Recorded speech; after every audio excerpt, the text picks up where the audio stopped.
Hello, good morning students. Myself Kamal Sharma. Welcome to Aryan Digital Classes. This video session for class 12 and the topic is determinants. Determinants का one exercise already complete हो गया, second exercise का आपका almost description complete हो गया था, जिसमें मैंने प्रॉपर्टीज ऑफ डिटर्मिनेंट्स आप लोगों को बताई।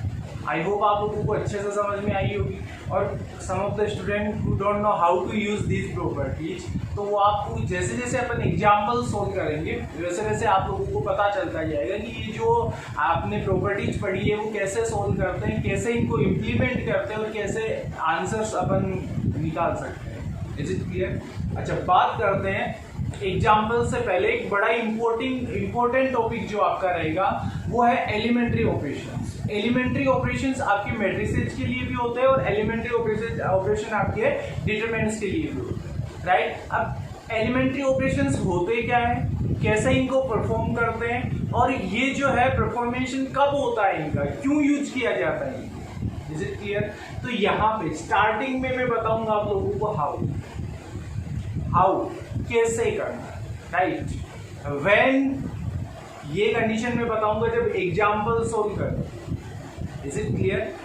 एंड व्हाई, ये भी आप जब एग्जाम्पल सोल्व करेंगे तब आपको पता चलेगा। मैं यहाँ पे कैसे करना है वो बताऊंगा, क्यों करना है और कब करना है ये आपको पता चलेगा जब आप लोग सोल्व करोगे इस चीज को, जब एग्जाम्पल्स में आप लोग को इसको इम्प्लीमेंट करेंगे ना। अच्छा, जनरली इसको क्यों परफॉर्म किया जाता है जो एलिमेंट्री ऑपरेशंस है। मैट्रिसेस की बात करें तो ये जब इनवर्स फाइंड करते हैं मैट्रिसेस के तो इसको यूज किया जाता है। यहाँ पे बात करूंगा मैं डिटरमिनेंट्स के लिए, तो डिटरमिनेंट्स जब फाइंड करना होता है ना विदाउट एक्चुअल कैलकुलेशन, आपको बड़ा कैलकुलेशन नहीं करते हुए डायरेक्ट जब इस चीज को प्रॉपर्टी यूज करते हुए सोल्व करना होता है ना, तो ये आपको एलिमेंट्री ऑपरेशंस परफॉर्म करने होते हैं। Is it clear? तो बात करते हैं ये चीजें है क्या। ये बड़ी इंटरेस्टिंग चीज है और आप लोगों को थोड़ा सा ध्यान से सीखना पड़ेगा इसको। Is it clear? तो देखिए आपका टॉपिक है एलिमेंट्री ऑपरेशन।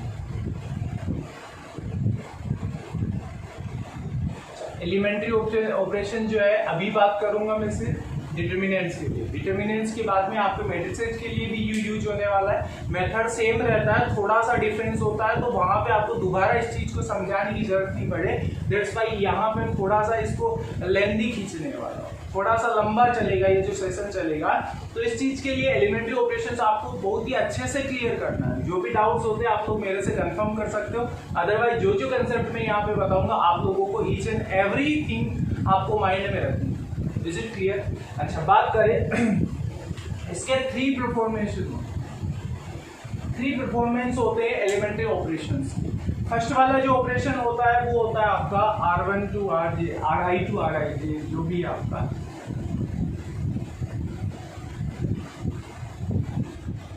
क्या मतलब हुआ इस चीज का, राइट? जैसे मैं बात करूं, कोई आपका मान लीजिए डिटरमिनेंट है 1 2 3 4 5 6 7 8। Is it clear?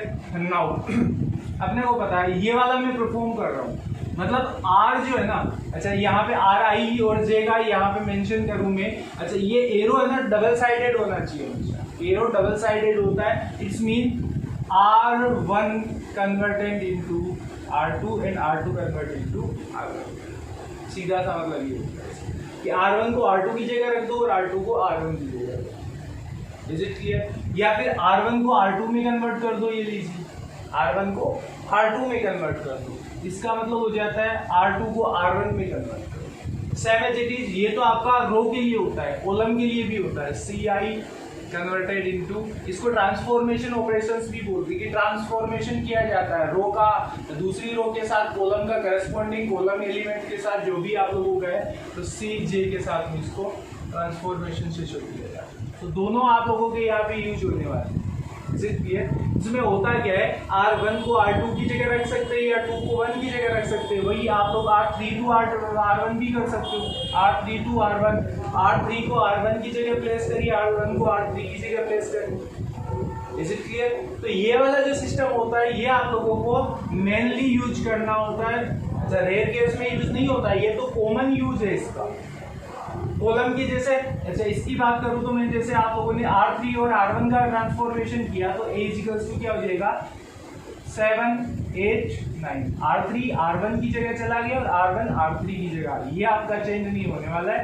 और यहाँ पे 1 2 3। Is it clear?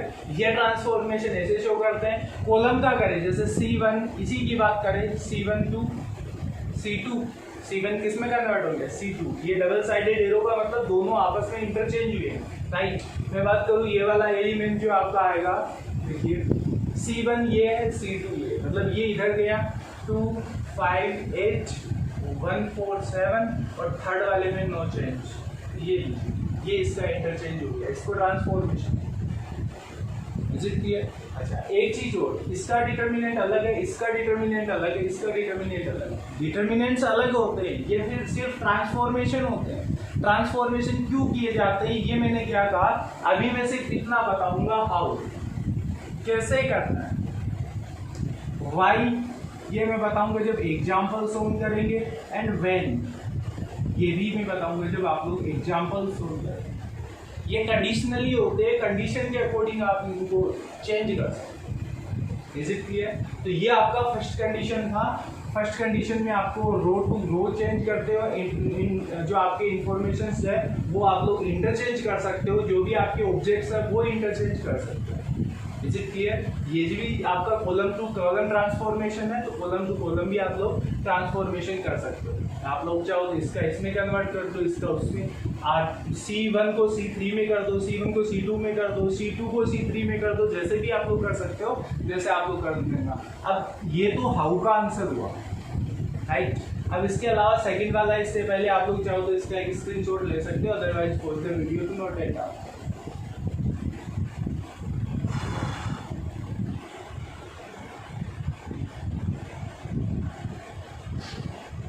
Do it fast. I hope you are ready. All of you have done. Second वाली प्रॉपर्टी, इसका सेकेंड वाला जो एलिमेंट्री ऑपरेशन है वो देखिए क्या कर।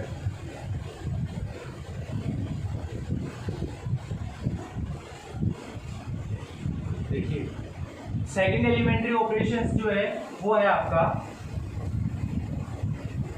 CI या RI लेते हो तो RI टू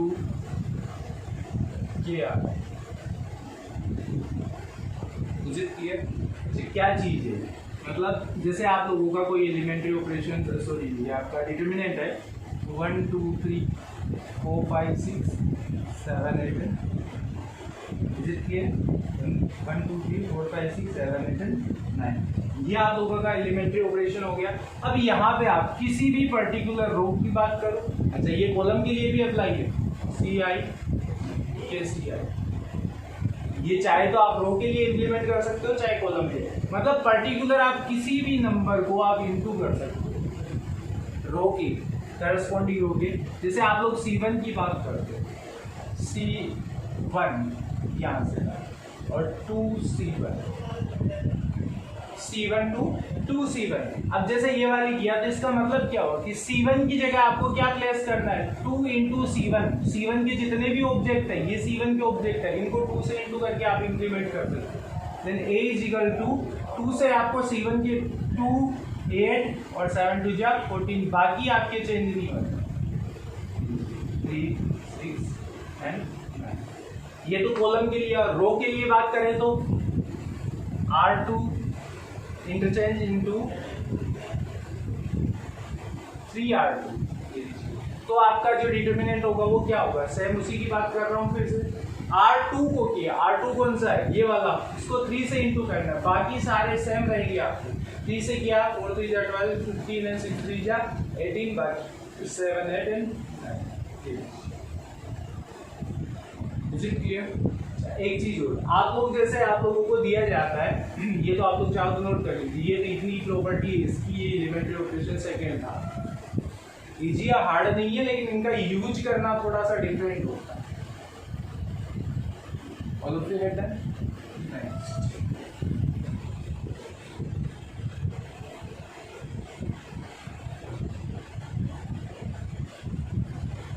एक चीज हमेशा ध्यान में रखना, जैसे कभी भी ऐसा केस आता है ना, A is equals to 2 4 8 1 2 3 9 8 6।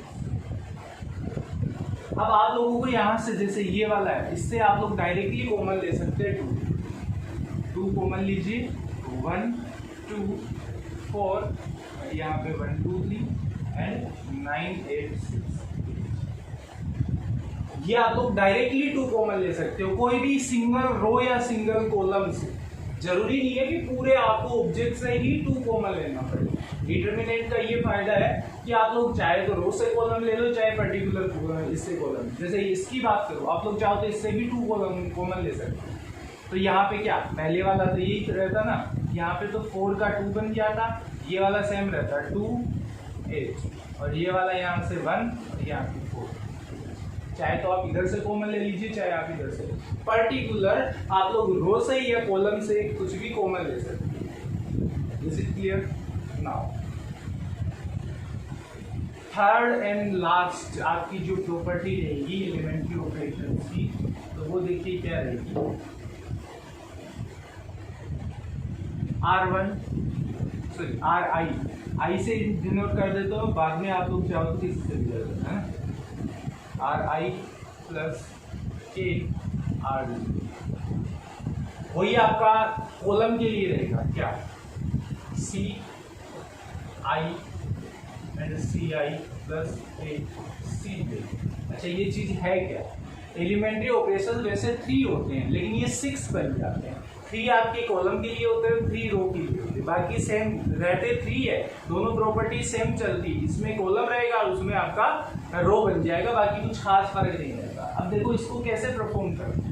Late A is any determinant 1 2 3 4 5 6 7 8 and 9। Is it clear? अब आपको ये परफॉर्म करना है, कैसे करना है, जैसे R1 representing as R1 plus 2R2, ये मैं परफॉर्म कर रहा हूँ एलिमेंट को। तो ए क्या हो जाएगा आपका, ए इक्वल्स, फिर से देखो इस चीज को मैंने क्या लिखा, R1 जो है ना ये वाली, ये चेंज होगी कैसे, R1 का R1 ये फर्स्ट वाला रहा। अब करस्पॉन्डिंग एलिमेंट की बात करूंगा सिर्फ 2R2, इसमें 2R2 का करस्पॉन्डिंग एलिमेंट इसका तो यही रहता है ना, इसको 2 से इंटू करो, R2 को 2 से इंटू करो तो 4 2 जा 8, और फिर ये प्लस कर दो R1 में, 8 एंड 1 9 बन गया। इस स्टेटमेंट को थोड़ा सा केयरफुली परफॉर्म करना होता है। R1 representing as R1 plus 2R2, R1 तो रहेगा, इसमें प्लस करना है 2R2 का करस्पॉन्डिंग एलिमेंट इसका ये है, तो इसको डबल करके इसमें प्लस कर दो। सेम टू सेम वैसे ही यहाँ पे इसका डबल करो 10 और इसमें प्लस कर दो 10 इंटू 12, राइट। इसका डबल करो, R2 का डबल करो, 6 2 जा 12 है, 12 एंड 3, राइट। बाकी आपका सेम चलेगा, ये इसमें कोई चेंज नहीं होगा, सेकंड रो में कोई चेंज नहीं होगा, ये फिर सिर्फ R1 परफॉर्म कर रहा है R2 की हेल्प से, बाकी R2 सेम रहेगा 4 5 6 एंड 7 8, ऐसे परफॉर्म कर। अच्छा कई बार ऐसे भी किया जाता है इसको, R1 इज इक्वल्स टू, या R1 perform as R1 plus R2 plus R2, आप लोग चाहो तो ऐसे भी परफॉर्म कर सकते हैं। तो इसका आपका डिटरमिनेंट क्या हो जाएगा, R1 की जगह क्या करना है, R1 R2 और R3 के जो करस्पॉन्डिंग एलिमेंट है वो प्लस करने हैं आपको। तो यहाँ देखिए ये वाली की बात करूं मैं, आपका A इज इक्वल्स टू है यहाँ पे 1 2 3 4 5 6 7 8 9। अब R1 कौन सा है अभी, ये है ना, तो ये वाला क्या रहेगा, R1 plus R2 plus R3, ये R1 का करस्पॉन्डिंग, ये R2 का, ये R3 का, इन तीनों का प्लस 7 4 11 1 12 है, यहाँ पे तो 12 आ जाएगा। वैसे ही यहाँ पे 8 2 10 एंड 15, यहाँ 15 आ जाएगा, 9 6 आपका हो गया, 15 3 18, लीजिए 18 आ गया, 9 6 15 3 18। बाकी ये चेंज नहीं होंगे, ये आप लोगों के 4 5 6 7 8। Is it clear? अच्छा कई बार ऐसे भी परफॉर्म कर सकते हैं इसको, जैसे अभी किया मैंने, R1 representing as R1 plus, या प्लस की जगह माइनस भी हो सकता है, कोई इश्यू नहीं है, minus 2R3, R1 representing as या transforming as R1 minus 2R3। तो यहाँ पे क्या करेंगे, R1 में से माइनस करेंगे R3 का डबल यहाँ से चेक करेंगे, जैसे इसकी बात कर रहे हैं तो 7 R3 का ये करस्पॉन्डिंग एलिमेंट है, तो 7 2 जा 14 इसमें से माइनस करेंगे तो माइनस 13 इसका फर्स्ट वाला एलिमेंट आएगा इसके अकॉर्डिंग। Is it clear? तो ये आपका थर्ड वाला जो ऑपरेशन था, ये तो मैंने रो के लिए बताया, कॉलम के लिए और देख लीजिए एक बार। If you want to note down then pause the video to note it down, otherwise take a screenshot of the question.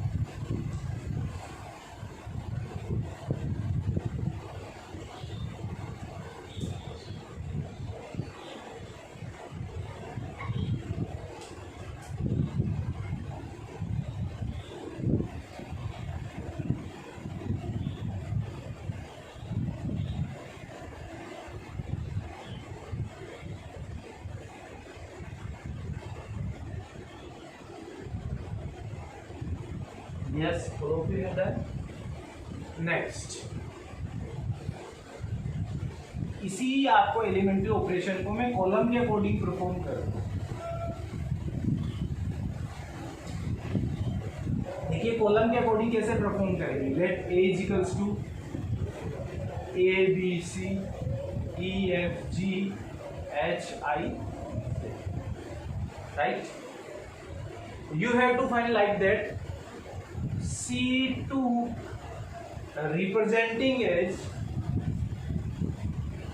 C1 minus 2C3। यहाँ तो C2 ही आएगा, C2 minus 2C3, राइट? अब देखिए इसको कैसे परफॉर्म करेंगे, तो इसका क्या बनेगा आपका डिटरमिनेंट। ओनली चेंज कौन होगा, C2, ये C1 होता है, ये C2 होता है, ये C3 होता है, तो C1 और C3 तो सेम रहेंगे, A E H and C G and C, right? Centre वाला चेंज होगा, कैसे होगा, C2 क्या है, B माइनस 2C3 का करस्पॉन्डिंग एलिमेंट क्या है, C3 का करस्पॉन्डिंग एलिमेंट, जैसे इसकी बात करें, ये B का करस्पॉन्डिंग C3 का C है ना, तो minus 2C। Is it clear? Same as it is आपका F minus 2 and I minus 2। ये आपका कॉलम के अकॉर्डिंग आप लोगों का एलिमेंट हो गया जब आप लोग थर्ड वाला एलिमेंट्री ऑपरेशन परफॉर्म कर रहे हैं। Is it clear? If you want to note down, then note down. Otherwise, pause the video to note it down or take a screenshot. Okay, done. Next, ये आपके elementary operations थे। Elementary operation ज़्यादा hard नहीं है। अच्छा, एक बार मैं इनको लाइटली फिर से बता दूंगा डिस्क्रिप्शन में, ताकि आप लोगों को नोट करने में ज़्यादा दिक्कत नहीं हो। फिर उसके बाद में अपन एग्जाम्पल्स लेंगे। जैसे जैसे एग्जाम्पल सोल्व करोगे आप लोगों को पता चलता जाएगा कि ये जो आप लोग कब परफॉर्म करोगे, कैसे परफॉर्म करोगे और किस क्वेश्चन के लिए क्या मेथड रहेगा इसके लिए। Is it clear? Let's see. मैं एलिमेंट्री ऑपरेशन फिर से बता देता हूँ आप लोगों का। फर्स्ट वाला एलिमेंट्री ऑपरेशन क्या है, फर्स्ट वाला ऐसे था कि R I representing as R G, right? Second वाला एलिमेंट्री ऑपरेशन क्या था, आर आई रिप्रेजेंटिंग एज, यहाँ देखिए डबल एरो आएगा, यहाँ पे आपका सिंगल एरो आएगा। तो सेकेंड वाला जो था आपका ये था सी आई और आर आई के आर, मतलब किसी भी रो को आप लोग इनटू कर सकते थे किसी भी पर्टिकुलर नंबर से। Is it clear? और थर्ड वाला जो था आपका सी आई आई आर के लिए यूज करते, तो R I representing as R I plus और माइनस, प्लस भी कर सकते हो माइनस भी कर सकते हो, प्लस और माइनस के R G. Is it clear? ये आर जे आर आई, आई का मतलब सेम आई है तो यहाँ पे भी आई लेना पड़ेगा, वो चीज अलग है। आई का मतलब जे लगा दिया तो आपको एक को दूसरे में इंटरचेंज करते हो, इसको इसमें इंटरचेंज करते हो। यहाँ आई है, यहाँ आई है, मतलब किसी पर्टिकुलर कॉलम को या रो को आप लोग किसी से भी इंटू कर सकते हो, दूसरे को इंटू करके नहीं लिख सकते आप, राइट? यहाँ पे फिक्स ये है, सेकंड वाला ये जो प्रॉपर्टी कहता है कि कोई रो फर्स्ट लिए ना तो आप लोग रो फर्स्ट को किसी भी पर्टिकुलर नंबर से इंटू कर सकते हो, 2 3 4 5 जो भी लेते हो। यहाँ बात करें आर आई, आर आई मतलब कोई आपने रो लिया, जैसे R1 ले लिया तो R1 में आप प्लस कर सकते हो कुछ भी, क्या कोई पर्टिकुलर इक्यू मल्टीप्लेक्शन विद एनी, जैसे R2 ले सकते हो, R3 ले सकते हो, लेकिन यहाँ R1 है तो R1 ही आपको यूज करना पड़ेगा। ये 3 एलिमेंट्री ऑपरेशन है आपके, और यही कॉलम के साथ जाते हैं तो 6 हो जाते हैं। जैसे इसकी बात करूँ तो CI interchanging with CR CJ, after then इसी की बात करें तो CI interchanging as KCI, right, और इसकी बात करें तो CI representing as CI plus minus KCJ। Is it clear? तो ये सिंपलेस्ट फॉर्म होगी आपकी एलिमेंट्री ऑपरेशंस की। If you want to note down 1, 2, 3 as it is, otherwise I have to rough this area of whiteboard. All of you are done? Next.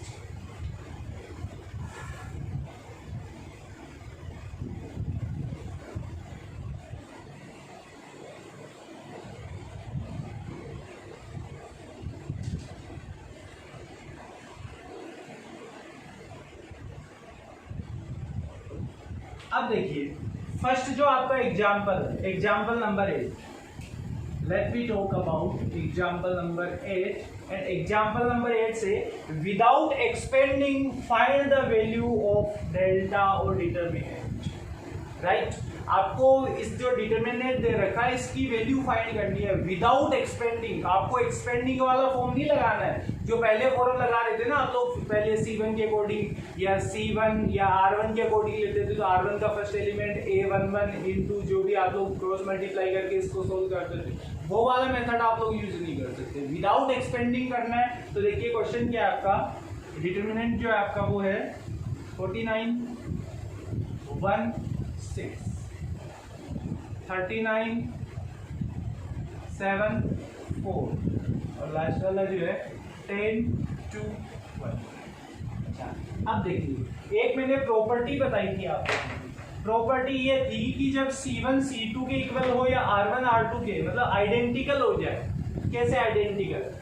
कल मैंने शायद properties में आप लोगों को बताया था कि जब कोई भी चीज आइडेंटिकल, जैसे 1 2 3 4 5 6 और यहाँ पे भी 1 2 3, कोई 2 रो जो है आपका आइडेंटिकल हो जाती है तो इसका डायरेक्टली रिजल्ट 0 रख सकते हो।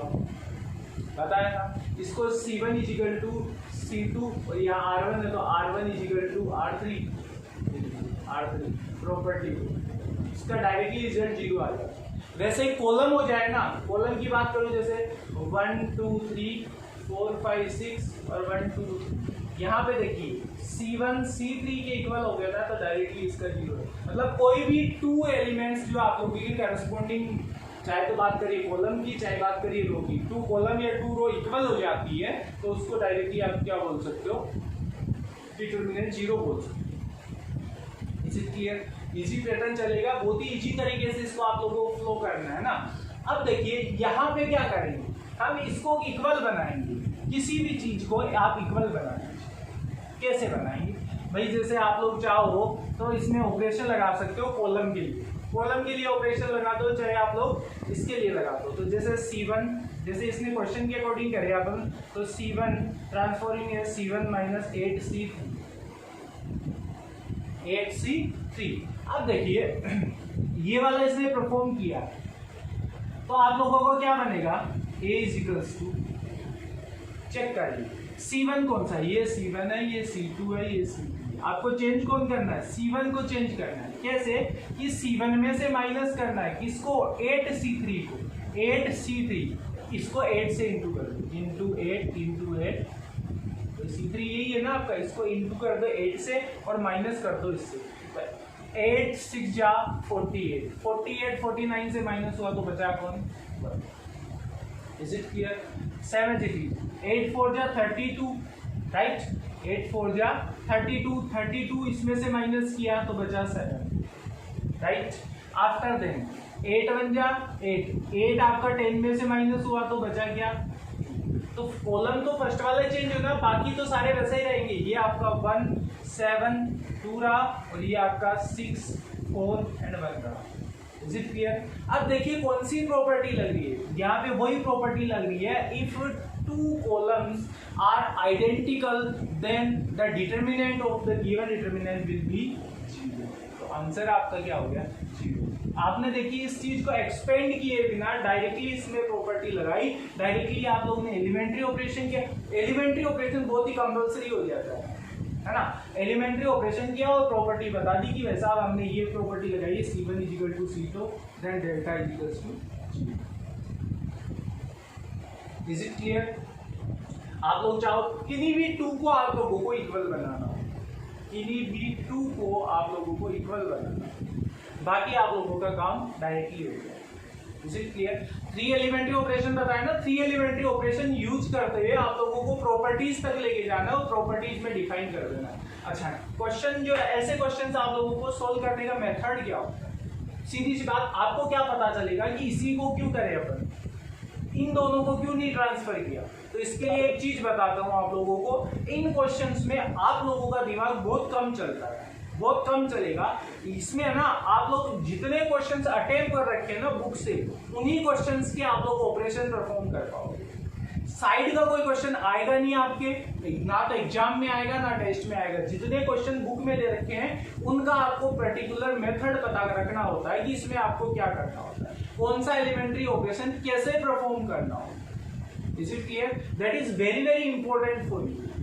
तो जितने भी एग्जाम्पल्स हैं सारे आप लोगों को देखने पड़ेंगे, उनका पर्टिकुलर मेथड पता रखना पड़ेगा कि एलिमेंट्री ऑपरेशन कैसे परफॉर्म करना. आइडेंटिटी तो आप लोगों को पता चल जाती है कि कैसे यूज किया अपन ने, लेकिन ये वाला चीज है ना बहुत इंपॉर्टेंट हो गया. रो में लगाए कि कॉलम में लगाए, क्या कॉलम से चेंज हो पाएगा, क्या कॉलम से नहीं होगा तो रो से कौन सी से चेंज होगा, 3 है 3 में से कौन सी 2 को परफॉर्म करके इक्वल करे. तो ये सारी चीजें जब तक जितनी प्रैक्टिस करोगे ना उतना ही आप लोगों के लिए अच्छा होगा और उतना ही आप लोग उस चीज को परफॉर्म कर पाओगे. Is it clear? If you want to note down example number 8, you can. Otherwise, take a screenshot of the question. You have only 10 seconds for it.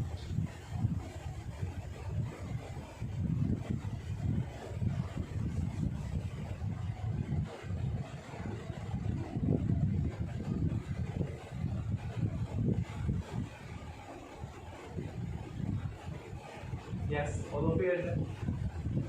तो आज की वीडियो सेशन के लिए इतना ही. नेक्स्ट वीडियो सेशन में आपका already complete description हो चुका है इस चैप्टर का. अब जो चलेगा आपके एग्जांपल चलेंगे, तो बाकी के rest of example let me see in next video session. And till that you have to solve all the examples and try to solve all the examples. And if you want to try the exercise also, you can try. If you say face some of the problems, then I will talk here about that problem. And बाकी तब तक के लिए thank you very much.